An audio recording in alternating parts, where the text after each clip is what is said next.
Monet eturivin poliitikot Unkarissa tunnustavat julkisesti kristillistä uskoaan. Ja yksi heistä on perheasiainministeri Katalin Novák, jonka sain tavata aivan hetkeä ennen Unkarin kansallista rukousaamiaista. Madam Minister, thank you for taking time for this interview in the midst of your probably busy week. Thank you so much for the opportunity. And hope you just said nice things about us, but I didn't understand the word. I think your ambassador may check it out. I'm sure he will. We are not that close, unfortunately. You know, we don't understand your language and you don't understand ours, even if it's not that far, literally, from each other. So true, unfortunately. You have said in an interview that Christianity is not an option, but a destiny. What do you mean by that? That for us Hungarians, but I could also say that for us Europeans, it is not a choice if we are Christian or not. It is our history, it is our destiny as well. It is our history, it means that it's in our past, and it is our destiny, it means that it is also in our present and in our future.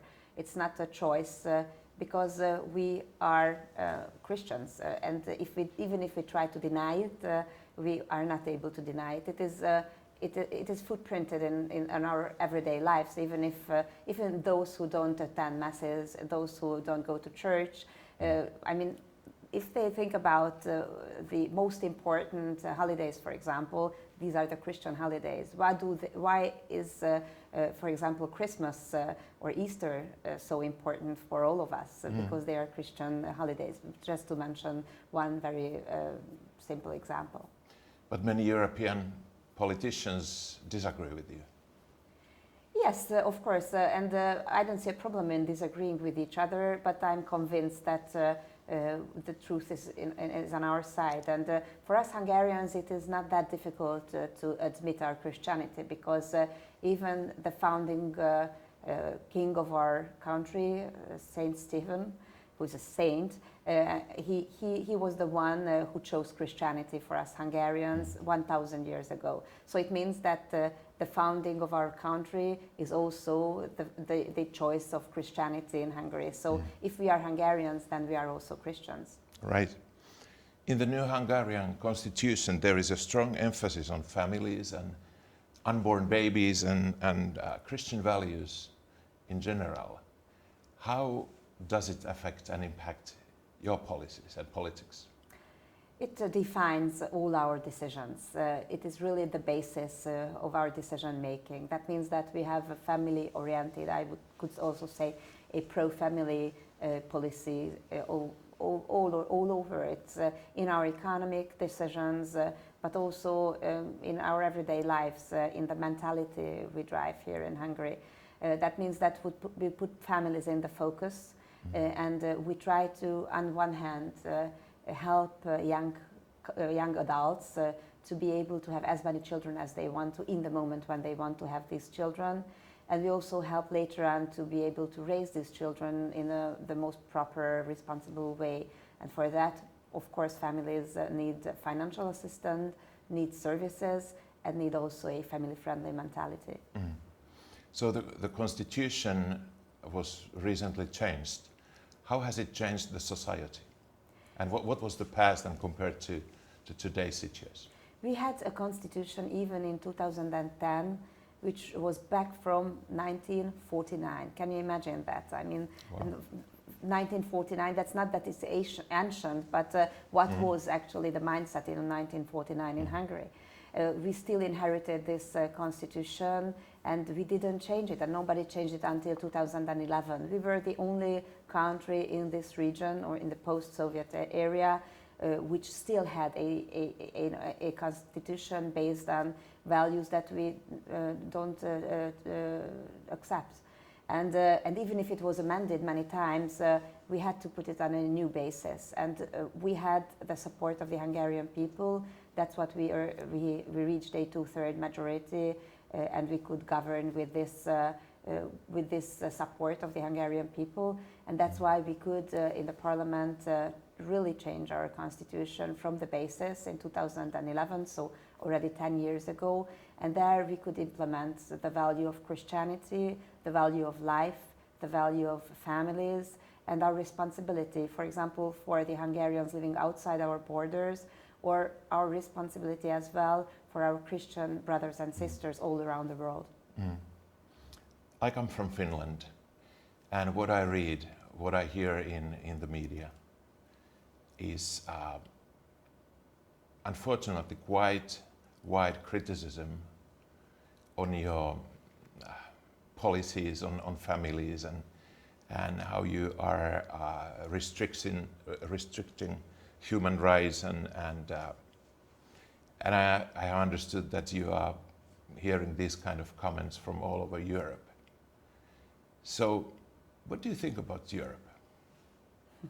So first of all, about the criticism, yes, we hear it, we experience it from all over. But if you just think about the Bible, then we all know that it's not always acknowledged in the same moment, that the right decision is not always acknowledged in the same moment. The question is what our perspective is. Is it really the short-time perspective or the really long, the eternity, I should say. And if we keep eternity in our mind as a perspective, then we don't have to always be worried about the actual critics we get. And we are not responsible for everybody all around the world, but we are, in the first place, responsible for our brothers and sisters here in Hungary. What was, sorry, the second part of your question? It was about criticism and also... I don't remember it anymore. I'm sorry if I drove you to another direction, but just because you started with what do I think about Europe? I remember now. What do we think about Europe? Well, Europe for us, it's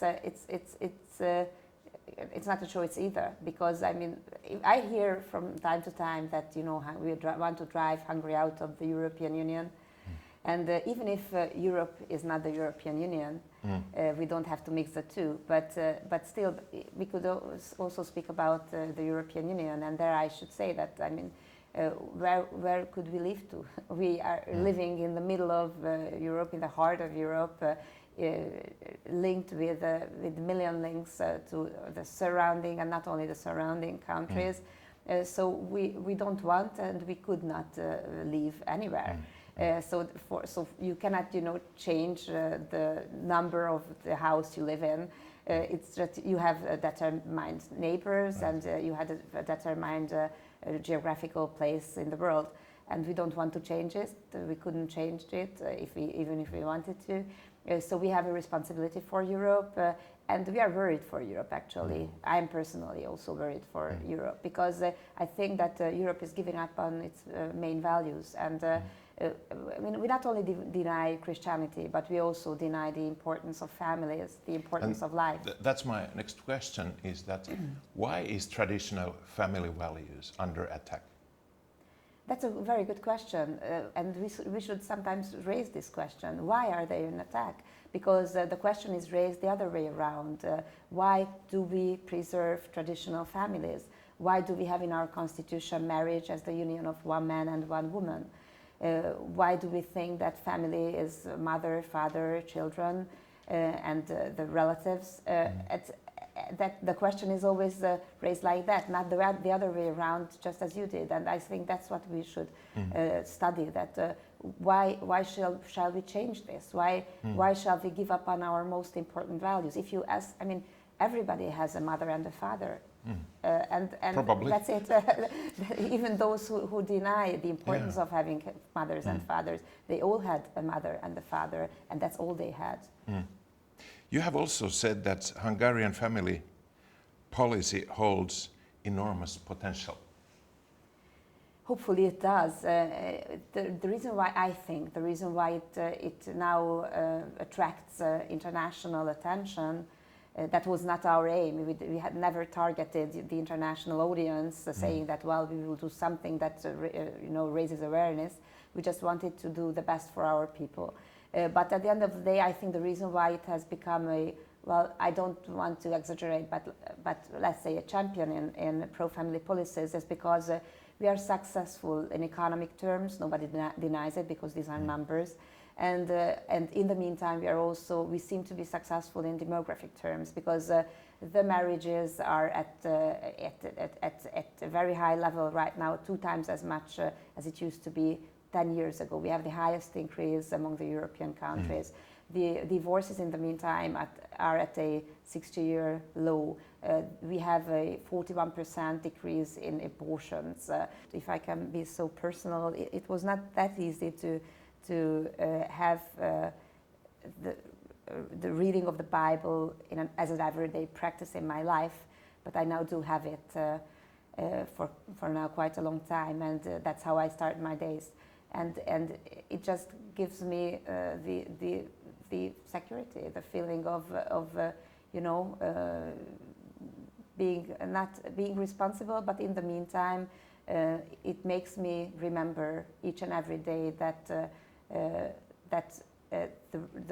our country is not ours, but it doesn't belong to us, but it belongs to Him. That the power is not ours; it belongs to Him, and also we